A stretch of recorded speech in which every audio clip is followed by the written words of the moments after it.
So it's another lovely weekend, and I'm just doing bits and bobs actually, but sometimes the bits and bobs take me the longest. I am going to put on these Cosmos. I don't need this many, but I might as well keep them in reserve for things that die. And then I am putting on some Hebes. I had them for the containers at the front door, but they're too small. So I'm just putting them on into the next size pot and then I'll leave them and see how they get on. I am going to plant these. I bought these and then I didn't water them very well, so I deadhead them. I mean, there's loads of flowers coming on this, if you can see. Can't remember what it is actually. Let me see. Oh, I'm never going to be able to say that. It's this osteospermum. So I got a white one and a pink one. So they're going to go. I'm going to deadhead them, make them look nicer. And this is a nice double actually. And put them in the border. And then the other thing is dahlia. So, oh, my shadow. I've got these dahlias, and these are sort of the two biggest. And I think I've got a number of pots to put them in. I think I'm gonna get the pot out and put them in the big pot that they're gonna go in. Start hardening them off because it's like end of April, and also, I mean, it's literally scorcho. I'm in like a t-shirt and I'm hot. I'm not even doing anything yet. For the front of the pot, I've just got these trailing begonias that I thought, white begonias that I thought I'd sneak in, so that when the pots are in those big planters, the wooden ones, because you can see the tulips, and I need to cut them down, and the tulips are going, and that's where the dahlias will go. I want to have the white flowers trailing over the front. That is the plan. Whether that actually looks good or works or not, we shall see. But the point is, the dahlia I'll position at the back of the pot, and the trailing begonias just sneak in at the front of the pot, and hopefully that's good. I am putting all my dahlias in pots because, one, I don't really have the space in the flower bed where things are and aren't doing well. So we'll see what actually survives there. And then I'm putting the dahlias in pots because then in the early morning I can go off, and this is what I did last year, which was quite effective, and pick all the snails off because I'm done with the snail repellents. When I was digging through the bed to plant some plants last week, I was coming across a lot less worms. When I say coming across, I mean cutting in half, because that's gross. That's what I was doing initially, and I felt really bad. But realised there's just a lot less worms, and the slug, even though they're organic, they do affect the worms, and they affect the worms in the same way, and that they reduce their appetite, and that obviously has an impact on them and the soil health. So I'm just a bit like, I'm just going to deal with plants now that aren't going to attract them. No hostas, no dahlias in the ground, and my concern is that makes them. I've got a lot of watering to do, and that makes them and they are really thirsty plants. But then because I have my trusty shower bucket, I feel less guilty now because I'm going to use grey water to keep the dahlias going without using any extra water, and that's the plan. So I'm just going to crack on today, lovely day, and then we're going to have a lunchtime, and then we're going to take the little ones to the park, and the big one's got a play date. So yeah, good.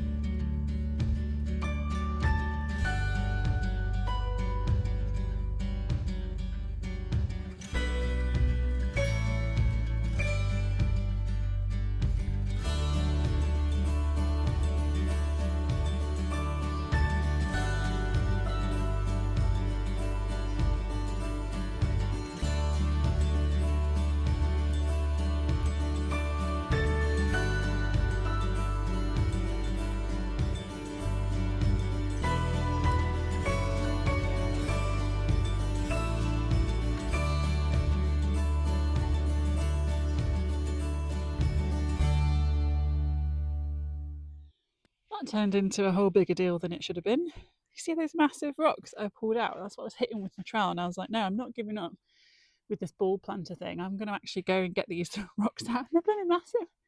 But I might use them at the bottom of my pots actually to block up the holes. There you go, it's done.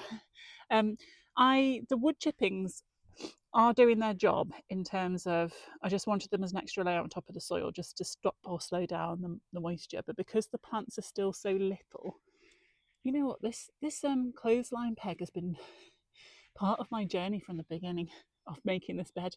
It is just that it just moves around. It just appears and disappears and goes up and down this bed. Anyway, I'll have to make a permanent home for it or something. I think it has made a permanent home for itself.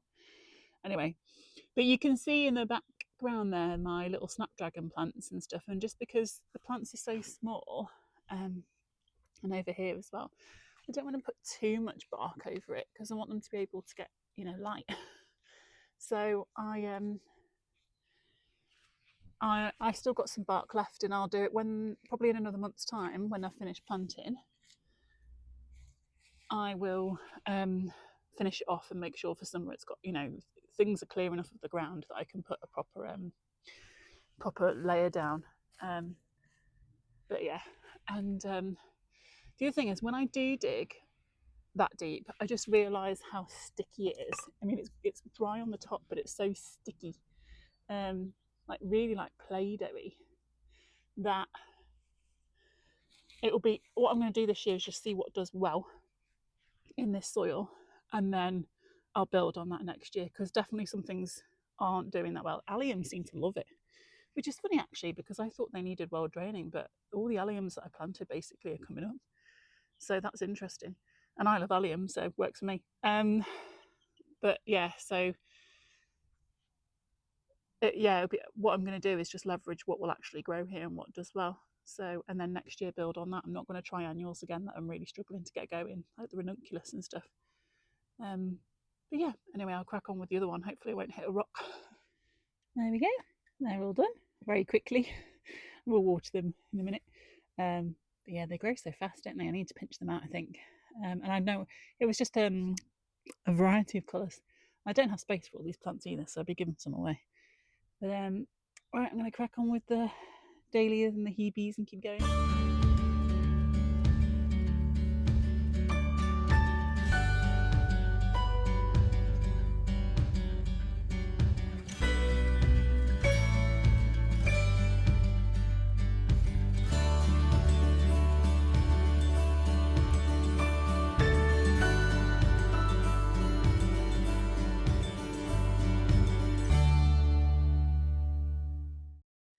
There we go. That's all done. I'll have to tidy up later. That's my frustration about not really having anywhere to work. I'm working on the patio, and then although I try and keep everything in the blue bucket, just the soil gets out and about. I mean, I'm not a very bit of a scatty person anyway, so the soil does. So, but yeah, it's a bit annoying because I'm going to have to just dirties it when obviously I don't want it dirty. But I'm not really sure what we can do about that unless I buy a greenhouse that I've got nowhere to put. But yeah, those dahlias are in there now, and those trailing begonias at the front. I don't know if that's going to go okay, because when I got the trailing begonias out of the compostable pots, they were basically coming out almost as their plug plants, even though they have grown. So obviously I'm not watering them enough.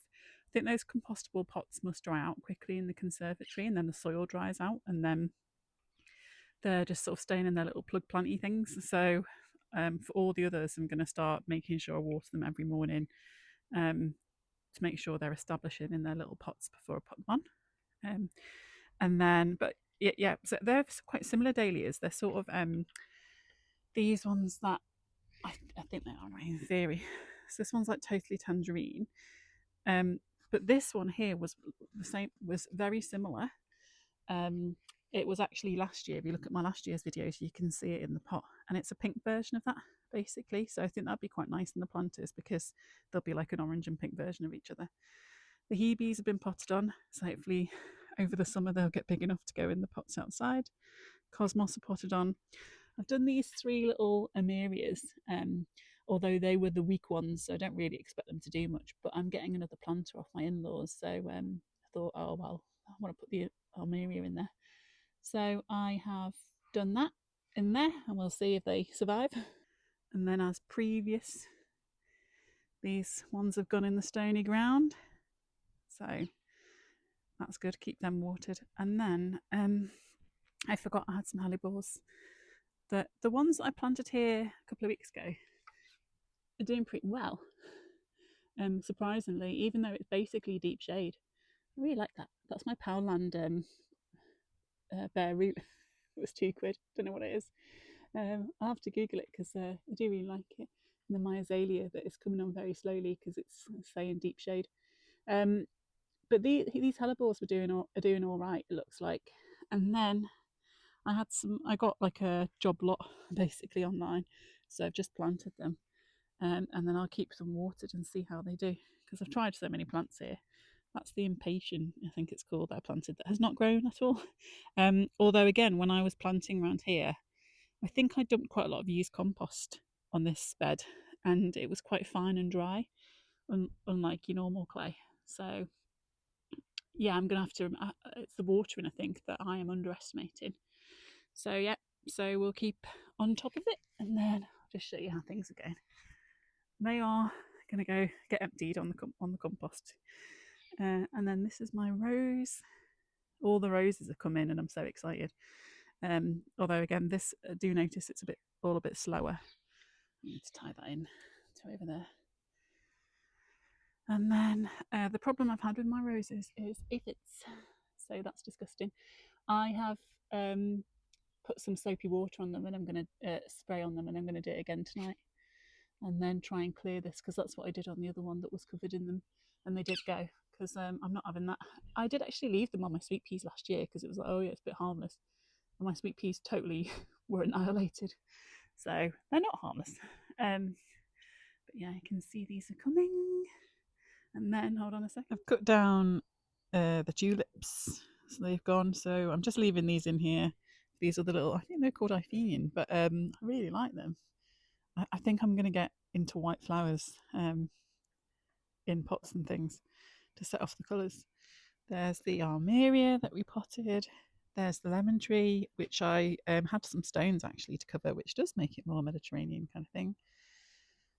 Pansies and the ranunculus, agapanthus, and then some other stuff. Uh-oh, I'm in trouble. I found out the local florist sells flowers by the stem. So this was £10 worth of flowers, although this is from my garden, and I'm hoping to add a ranunculus from my garden tomorrow, a red one. Although it might not go with the colours really, but anyway, we'll give it a go. And yeah, so this was £10, and it's pretty, even if I do say myself. So that's going on the windowsill. But yeah, quite happy with that. So I'm at my happy place this morning, which is Penshurst Place. But I feel like a bit of a dope because I've accidentally realised that I'm dressed in brown and white and matched with the dog. There he is, enjoying Penshurst's finest sheep poo. But yeah, so I feel a bit silly walking around. We absolutely love it here, and they've got brilliant gardens. I mean, they're gorgeous, and also they have a brilliant adventure playground, and they open their they've got a toy museum as well, actually, which I haven't been to for fear of kids breaking stuff. And they run crafts for the kids as well, which is like their perfect day, to be honest. However, now we've got the dog, they don't let dogs in the grounds. Absolutely fine. But the parkland does. So there's a trail you can do. So I'm walking around the trail with the dog, and my husband's gone in to let the kids have a go on the playground. They are allowed in the cafe at the front, so we're going to meet there, have ice cream and a bit of lunch, and then I'm going to take them in for a walk around the gardens and some crafts sort of quickly, and then the dog will stay in the cafe and have a bit of a rest because actually it's a bit slightly long walk for him. Oops. But he's doing okay. We're just having a stop and a rest now. I'll try and take some video of the gardens and show you it because the gardens are absolutely gorgeous.